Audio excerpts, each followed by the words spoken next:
Magandang umaga sa inyong lahat. Naririto na naman ang guro ninyo sa pagbasa, Madam Villa. Itutuloy na natin ngayon ang ating pag-aaral. Nasa ikapito na tayo. Pero bago yan, pasasayawin ko muna ang aking apo, si Hailey Arya Manaloto.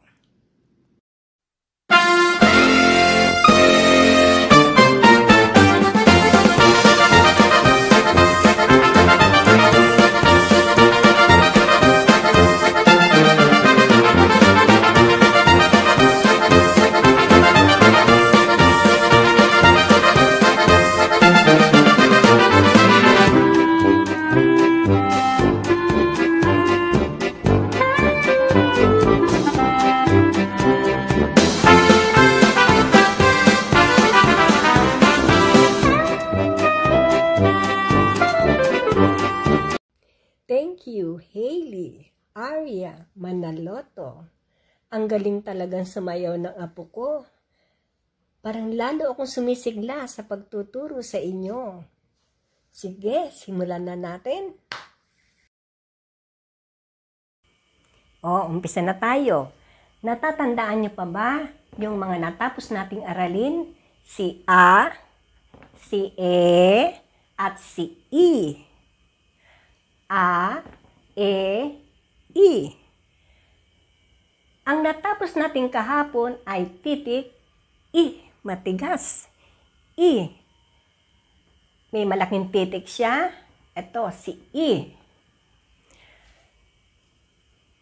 Sinanay niyo ba isulat ang titik I sa papel? Nagawa niyo ba? Opo. Nag-isip ba kayo ng mga salitang nagsisimula sa I ang umpisa? Opo. Magbigay ka nga ng halimbawa. Isip. Isip. Ano pa? Ita. Ita. Ano pa? Isa pa. Kayo. Magbigay kayo ng nagsisimula sa I. Okay. Natatandaan nyo na. Alam nyo na ang tunog ng titik I. I, matigas. I. I. Ito. Ilan. Matigas. I. Sige magsanay kayo sa bahay. Ilong. Ilong. Ang tunog niyan ay I. Ngayon, tandaan nyo yan isasanayin nyo. Kahit natapos na natin, sanayin nyo pa rin sa bahay, balik-balikan ninyo. Para hindi nyo makalimutan. Kasi kung pagkatapos ito, hindi nyo na tatandaan itong mga nauna, hindi kayo makakabasa ng maayos. Kailangan balik-balikan ninyo ang mga natapos nating aralin. Ngayon, pupunta naman tayo sa titik bilog. Tinan yung bibig ko. Opo. May mga halimbawa ako dito, gaya nito. Orasan. Ang salitang orasan, ang simula ay may tunog na O.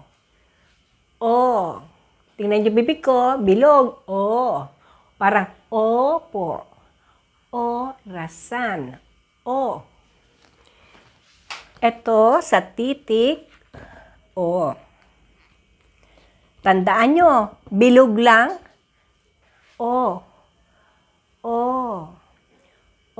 Madaling tandaan kasi bilog lang siya Nakakakita kayong bilog? Parang binibilog nyo rin ang bibig niyo. Meron pa ako dito mga halimbawa. Gaya nito. Kilala nyo ba to? Masarap ito. Ito ay okra. Okra, masustansya. Kumakain ba kayong ganito? Okra. Okra. Okra. Oh.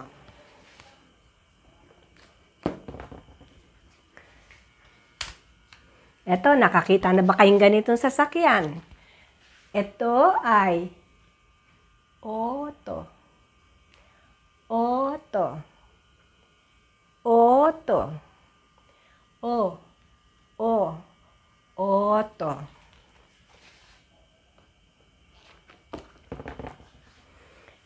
Meron pa dito.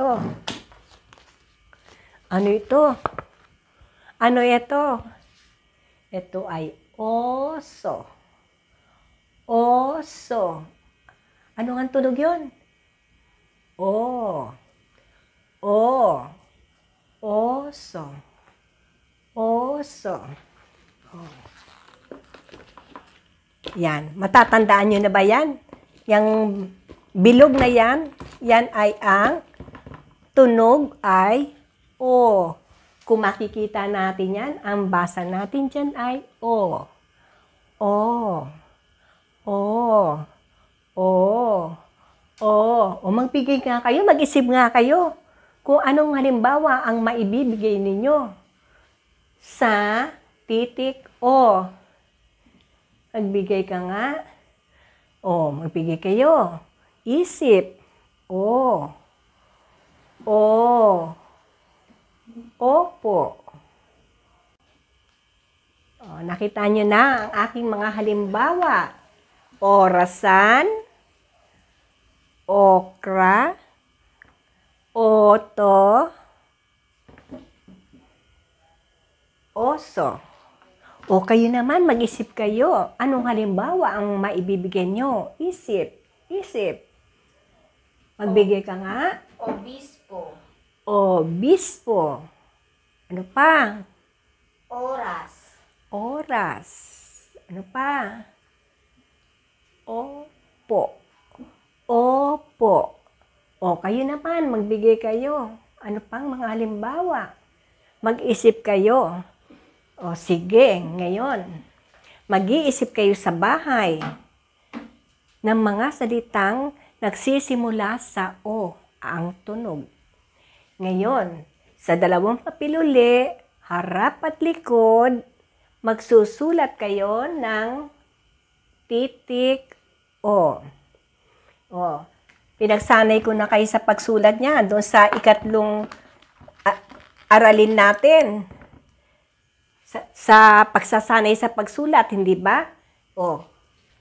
Ito ngayon, isusulat nyo ang titik O. Pwede sa maliit na, sa dalawang guhit lang. O. O. O. O. Ganyan. Pupunuin nyo uli hanggang matapos ang isang harapan ng papel. Patapos sa likod, harap at likod sa dalawang papel. Titik O. Ngayon, si titik O, meron ding malaking titik. Ang malaking titik na O ay ganito. Yun. Sa tatlong papel naman ninyo, sa tatlong guhit nyo isusulat. Isa, dalawa, tatlo. Titik O. Yung maliit, sa dalawang guhit lamang. Gaya ng dati, punuin ang papel, harap at likod sa dalawang papel. Maliwanag? Naunawaan nyo ba ang assignment ninyo? Ang takdang aralin. Mag-iisip kayo ng mga salitang nagsisimula sa O at magsulat kayo ng titik O. Pero, habang sinusulat nyo ang titik O, kailangan sinasabi nyo kung ano sinusulat ninyo. O. O. O. Para hindi nyo makalimutan. Naintindihan nyo?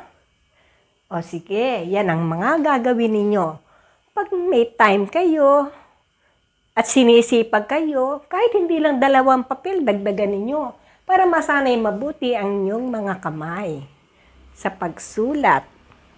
Okay. Naunawaan nyo na ba ang inyong takdang aralin? Kung naunawaan na, huwag niyong kalimutan mag-like, share, and subscribe sa aking YouTube channel. Bye!